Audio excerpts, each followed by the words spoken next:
भाई बहुत बोलते हैं यार ये मर्सिडीज मोने, बहुत बोलते हैं, कुछ चुप कराओ यार इसे। तो yes so much champions of the world, मैं हूं 3DX Chetan, the best wrestling creator on this Asian subcontinent with the best wrestling audience. और सबसे पहले तो मर्सिडीज मोने से शुरू करते हैं, जो कह रही है कि भाई हमने बिजनेस को डिसरप्ट करने वाले हैं दोबारा से।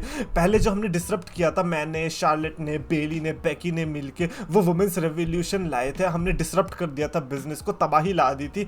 अब हम दोबारा से लाने वाले हैं ऑल एलीट रेसलिंग के अंदर। फेज 2 जो है वो बस अभी शुरू ही हुआ है। और अब जो इनका ब्रिट बेकर के साथ आई थिंक मैच होने वाला कुछ तो है इनका, तो I don't know the context. इसने बोला है कि ब्रिट बेकर, मैं और बाकी की लड़कियां जो है अगला स्टार्ट करने वाले हैं, ठीक है। और मतलब अपने डिल्यूजन में रहना सबका हक बनता है। और कितना रेवोल्यूशन लाने वाले, वो क्लिप तो पता नहीं मेरे को मिलेगी या नहीं मिलेगी, बट मेरे को वो क्लिप बहुत फनी लगी थी। बालकनी में जाके ऊपर खड़े होकर मोने मोने कर रही है, नीचे से कोई रिस्पॉन्स आ नहीं रहा है। तो ये वाला रेवोल्यूशन, अगर इसकी बात कर रहे हो तो ये रेवोल्यूशन अपने पास ही रखो।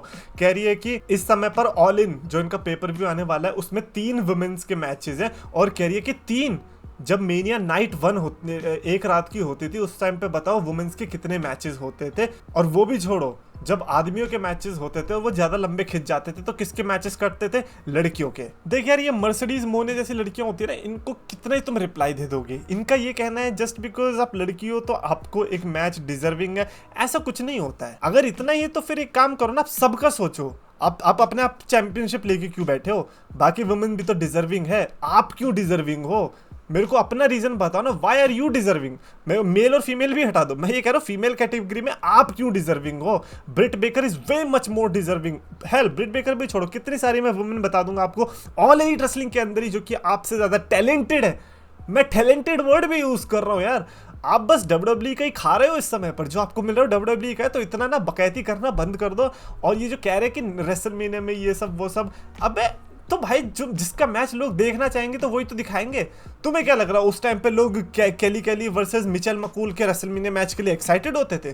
पागल बना रहे हो क्या? जब हाइप होगी, जब लोग इंटरेस्टेड होंगे तभी तो मैच मिलेगा यार। आज का टाइम देख लो, आज के टाइम में रेसलमेनिया में बॉबी लैशली के लिए जगह नहीं थी, ब्रॉन्सन रीड को जगह नहीं मिल रही है। ये कोई लॉजिक नहीं हुआ है, बस घर पे बैठ के ज्ञान पेलना आता है। यही होता है जब नेपोटिज्म से आ जाते हैं। स्नूप डॉग के क्या है, भतीजी या कुछ तो है, ये कजन है, हाँ स्नूप डॉग की कजन है, तो उस वजह से तो तू आ गई है। और उसमें भी इतना क्या बोलना भाई।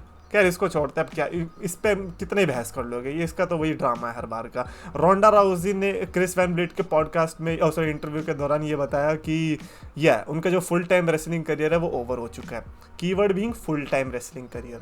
फुल टाइम यस, वो पार्ट टाइम में अभी भी आ सकती है।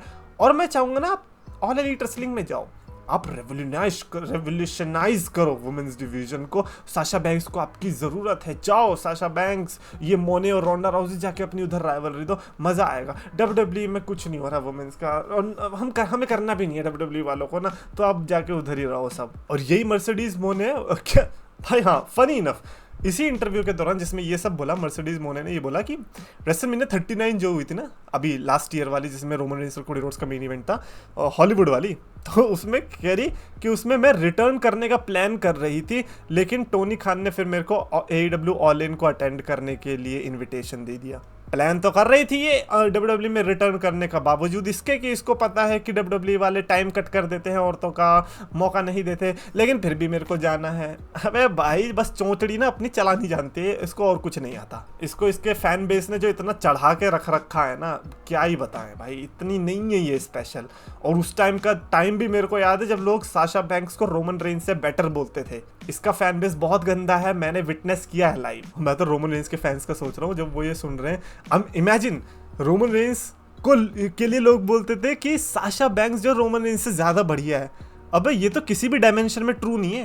अब वाला रोमन रेंस तो छोड़ ही दो, जो पहले वाला रोमन रेंस था ना जिसको लोग पसंद भी नहीं करते थे, वो भी साशा बैंक्स के रडार से बाहर है।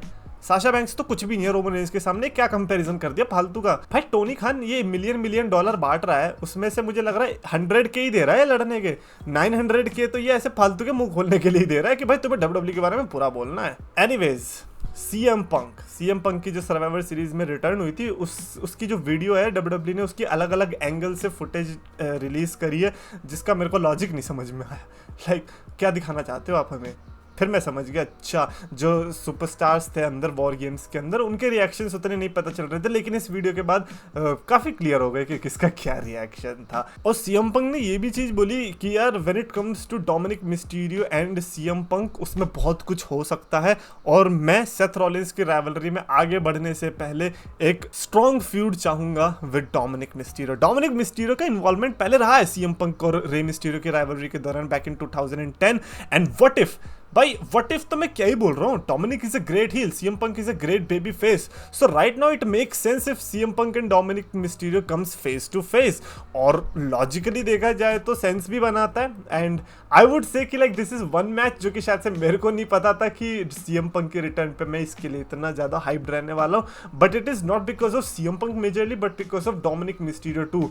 अगर आप डोमिनिक मिस्टीरियो के स्टैंड पॉइंट से भी देखना चालू कर दोगे तो आपको पता चलेगा yes you actually have to have this match. आपका तो एक बड़ा स्टार भी बन जाएगा आगे के लिए। Dominik Mysterio is a prize जिसके लिए एक्चुअली में डब्ल्यूडब्ल्यूई को मेहनत करनी चाहिए इस समय पर, और इस समय पर वो रेड हॉट भी है, तो मारते रहो जब तक हथौड़ा मार रहा है। एक तो ये भी रिपोर्ट आ रही है कि डब्ल्यूडब्ल्यूई के अंदर इंटरेस्ट है कि वो पेज या जो सराया जो ऑल एलीट रेसलिंग में जान जाते हैं, पेज बेसिकली कह रहे हैं कि वो डब्ल्यूडब्ल्यूई में आनी चाहिए। मेरे को ना एक चीज़ बहुत बेकार लगती है डब्ल्यूडब्ल्यूई की, वो ये, तुम इतने सारे टैलेंट क्यों भर रहे हो? तुम्हारे पास जो है तुम उससे सही से यूज़ नहीं कर पा रहे हो। बहुत सारा टैलेंट हो चुका है, पेज नहीं चाहिए यार। किसको चाहिए पेज? आई नो कि काफ़ी सारे फैंस हैं, मैं बड़ा शॉक्ड हुआ था उस टाइम पे जब पेज का फैन बेस मेरे को पता चला था। Paige has good amount of fans in India too, and I really don't know the reason, but जो भी है पेज को वो चाहते हैं। I was a big AJ Lee fan, तो हो सकता है कि इसीलिए मेरे को कभी क्लिक नहीं की पेज, बट पेज अगर डब्ल्यूडब्ल्यूई में आती है आई नो कि काफ़ी लोग खुश होने वाले, बट मेरे को पता है कि उतना कुछ काम का नहीं होगा, और आप ऑल एलीट रेसलिंग में स्टिक रहो यार। और ये ड्रू मैकिंटायर ने फैनेटिक्स में एक इंटरव्यू होता है, उसमें उससे पूछा गया कि कौन सा ड्रीम मैच है जो तुम लड़ना चाहोगे, तो भाई मैकिंटायर ने इतना इमोशनल जवाब दिया, इसका तो आपको क्लिप जाके देखना पड़ेगा, मैं डिस्क्रिप्शन में लिंक डाल दूंगा। इतना I don't know man, it was just a wholesome clip, it was genuinely a wholesome clip, जिसमें वो ये बताता है कि भाई मैं चाहता हूँ कि जो मेरे बगल में बैठा हुआ है बंदा बिगी, ये जल्दी से जल्दी मिराक्युलसली ठीक हो और फिर हमें बिगी वर्सेस ड्रू देखने को मिले। और मैं तो बहुत बेकार वर्ड्स यूज़ किए, उसने जो वर्ड्स यूज़ किए हैं मेरा तो रोना ही आ गया। मैंने कहा भाई बिगी को मैं ठीक करने आऊँ क्या? मेरे को थोड़ी बहुत आती बायोलॉजी पढ़ी है मैंने 9th में, मैं आके थोड़े से चक्कों को घोप के कुछ कर सकता हूँ मैं यार। और मेरे को जेन्युइनली अभी ये फील हो रहा है कि यार बुरा तो हुआ बिगी के साथ, as much as I like didn't like Biggie का title reign that much, but I feel like कि he does not deserve this. कुछ भी हो, एटलीस्ट ये वाला सुपरस्टार तो ये इंजरी डिजर्व करता ही नहीं था कि बंदा लड़ ही ना पाए।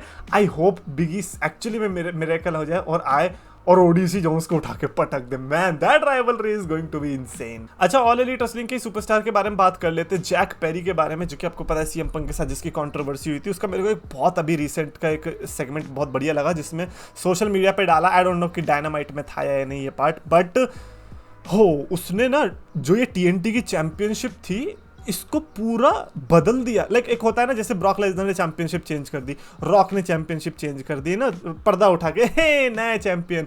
बट ये बंदे का मेरे को इतना बेस्ट लगा कि उसने क्राफ्ट करी है नई चैंपियनशिप। भाई क्राफ्ट, जो क्राफ्ट्समैन होते हैं ना उस तरीके से कि भाई पूरा आई डोंट नो कि क्या क्या मटेरियल यूज़ किया था, चैंपियनशिप को पूरा भट्टे में डाल दिया, फिर गर्म कर दिया, लोह डाल दिया, क्या क्या डाल दिया, और फिर ब्लैक चैंपियनशिप बन गई वो टीएनटी वाली। I really enjoyed that. और जैक पेरी जिस ऑरा के साथ चलता है ना, आई नो कि काफ़ी लोग कहेंगे भाई इसमें तो कुछ ऑरा ही नहीं है, बट जिस एज में अभी वो है ना, उसको बस अभी प्रेजेंट होना है। मैं कह रहा हूँ उसको जो ये हाइप मिली है ना सीएम पंक की वजह से, उसको ये जाने नहीं देनी। अगर वो इस नेगेटिव फ्यूड में इन्वॉल्व हुआ है तो मेरे को लगता है उसको इसका रिवॉर्ड भी लेना चाहिए। अगर उसे मिल रहा है तो उसको बस एक काम करना है, वो है शो अप। आई नो लोग उसको पसंद नहीं कर रहे हैं अभी स्टार्टिंग में, मैं एटलीस्ट डब्ल्यूडब्ल्यूई फैंस की बात बता रहा हूँ। ऑल एलीट रेसलिंग वाले तो उन्हें तो सभी पसंद आ जाता है, उन्हें तो साशा बैंक्स यहाँ से जू भी निकाल देगी, उसमें भी कहेंगे भाई मजा आ गया, ला हम ही खाते टेस्टी जू है आपकी साशा बैंक्स, मजा आ गया। बट ये जो जैक पेरी का कैरेक्टर है ना, मैं कह रहा हूँ बहुत बढ़िया बन सकता है, और जब ये डब्ल्यूडब्ल्यूई के अंदर आएगा that is going to be generational. और इसकी स्टार्टिंग बस इसे यहीं से करनी है कि बस रोज प्रेजेंट हो और दिखता रहे और ऐसी हरकतें करता रहे। ये मेरे को बहुत अच्छी लगी यार कि भाई उसने चैंपियनशिप इस तरीके से बिल्ड करी। स्पीकिंग ऑफ चैंपियनशिप, एज भाई ये क्या यार एज ये वाली चैंपियनशिप लाना चाहते थे तुम?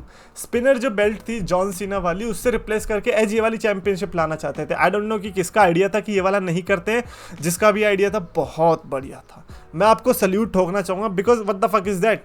क्या ये एल्पेनलीबे की टॉफी का कवर उतार के चढ़ा दिया है क्या अपनी बेल्ट पे? रेटेड आ रहा है तो क्या कुछ भी कर दोगे क्या? आई डोंट नो, हो सकता है कि गत्ते में भी दिख रहा है तो इसीलिए अजीब सी लग रही है, बट अगर ये एक्चुअली में जब चैंपियनशिप बनती तो ज़्यादा अच्छी लगती। बट कम ऑन लाइक जब जॉन सीना ने स्पिनर चैंपियनशिप निकाली थी ना, तो उसका कोई ऐसा फंडा नहीं था कि वो जॉन सीना पे ही सूट कर रही है। वो किसी पे भी सूट कर रही थी, वो सीएम पंक पे सूट कर रही थी, जेफ पे सूट कर रही थी, ट्रिपल एच पे सूट कर रही थी, सब पे सूट कर रही थी। बट ये तो सिर्फ एज के लिए हो जाती। तो I actually don't want to support this theme based championship की यार उस सुपरस्टार के लिए ही है। वो बंदा अगर चेंज इस तरीके से करता है कि थोड़े टाइम के लिए तो रहे दूसरे सुपरस्टार्स के लिए भी, तो मेरे को चलेगा, बट सिर्फ अपने लिए then that is useless. I don't want that. तुम Money in the Bank briefcase का जितना करना है कर लो, but this is just trash. उसके अलावा स्कारलेट और कैरन क्रॉस का बड़ा मस्त सेगमेंट आया बैक स्टेज से, जिसमें कैरन क्रॉस को स्कारलेट पटा लेती है कि भाई मत पड़ न्यू डे के पीछे, है ना, तो ये जो तेरी एनर्जी है ना, इस एनर्जी का भी सोल्यूशन है मेरे पास। Wow, I mean damn bro, Netflix आ रहा है और उसके अंदेशे यहीं से मिल चुके हैं। रे मिस्टीरियो ने भी अपनी रिटायरमेंट प्लान के बारे में बोला। उसने बोला कि मैं भी एक रिटायरमेंट टूर करने का, फेयरवेल टूर करने का सोच रहा हूँ, जिसमें कि मैं हर सिटी में या फिर हर कंट्री में जाने का सोच रहा हूँ। ये लास्ट टाइम होगा जब हम लोग साथ में होने वाले, and this is actually emotional. और मैं चाहता हूँ कि रे मिस्टीरियो का फेयरवेल टूर समहाउ इंडिया के टूर से भी अगर लिंक हो जाए तो मज़ा आ जाएगा कि भैया लास्ट मैच रे मिस्टीरियो का फेयरवेल टूर में जो था वो इंडिया में भी था, तो वो बड़ा अच्छा लगेगा देखने में। बट एक साल रुक जाओ, जॉन सीना का पहले ख़त्म करने दो हमें, फिर आपका देखेंगे। आप तो रुक ही सकते हो, है ना, आपका तो क्या ही, आप तो अभी यंग ही तो कौन मान लेगा आप रिटायर होने की उम्र में हो। Also let's talk about Bryan Danielson, because Daniel Bryan का ये आ रहा है, एक तो रिसेंटली अभी माइकल कोल ने नेम ड्रॉप कर दिया था डैनियल ब्रायन का ड्यूरिंग द मैच बिटवीन पीट डन एंड शेमस, और ऊपर से डैनियल ब्रायन का कॉन्ट्रैक्ट भी खत्म हो गया है ऑल एलीट रेसलिंग से। तो लोग कह रहे हैं कि अपेरेंटली वो हमें बैश इन बर्लिन में देखने को मिल सकता है। मेरे को नहीं लगता, उसने जिस तरीके से इंटरव्यू दिया था, I think he is pretty much sure कि वो डब्ल्यूडब्ल्यूई में अब नहीं ही आने वाला है। देयर आर टू सुपरस्टार्स जिनको मैं ऑल एलीट रेसलिंग में जाने के लिए कभी हेट नहीं कर सकता, one is Edge, one is Daniel Bryan. However Edge पे मैं गुस्सा बहुत हो जाता हूँ कि भाई तूने गलत डिसीजन लिया है। This is the wrongest of the wrongest decision जो कि आप ले सकते थे कि आप ऑल एलीट रेसलिंग में जाओ। लेकिन नफरत कभी नहीं होगी आपको मेरे को कि आपने ज्वाइन कर ली, इट्स ओके, ठीक है। बट डैनियल ब्रायन तो ऐसा बंदा है, वो अगर कहीं भी रहेगा मेरे को तो उससे कोई प्रॉब्लम नहीं होने वाली। However if he comes to WWE, I think that would be interesting to see, but I don't see a probability। एक भी probability मेरे को नहीं दिख रही कि वो यहाँ पे आने वाला है। अगर आता है तो मेरे लिए बहुत बड़ा शॉकर होने वाला है ये। खैर, कमेंट्स में आप डेफिनेटली अपने थॉट्स लिख के बताना, do you guys also think that. और साशा बैंक्स के बारे में भी बताओ यार, आपको नहीं लगता कि ज़्यादा ही बोल रही है? लाइक अब खुद सोच के बताओ, क्या मिचेल मैकूल वर्सेस केली ये सब रेसलमेनिया मैच, रेसलमेनिया इवेंट में भी होता भी, लेट्स जस्ट से होता भी, तो भी क्या ही इफेक्ट पड़ जाता? कुछ भी यार। अबे टाइम चेंज हुआ ना, जब लोगों ने आपकी हाइप देखी तो लोगों ने आपके रेसलमेनिया मैच में भी इंटरेस्ट दिखाया ना। ऐसा थोड़ी होता है कि जबरदस्ती कुछ भी। कमेंट्स में देखो, और आपको वीडियो पसंद है तो प्लीज लाइक करो, शेयर करो, चैनल को सब्सक्राइब करो।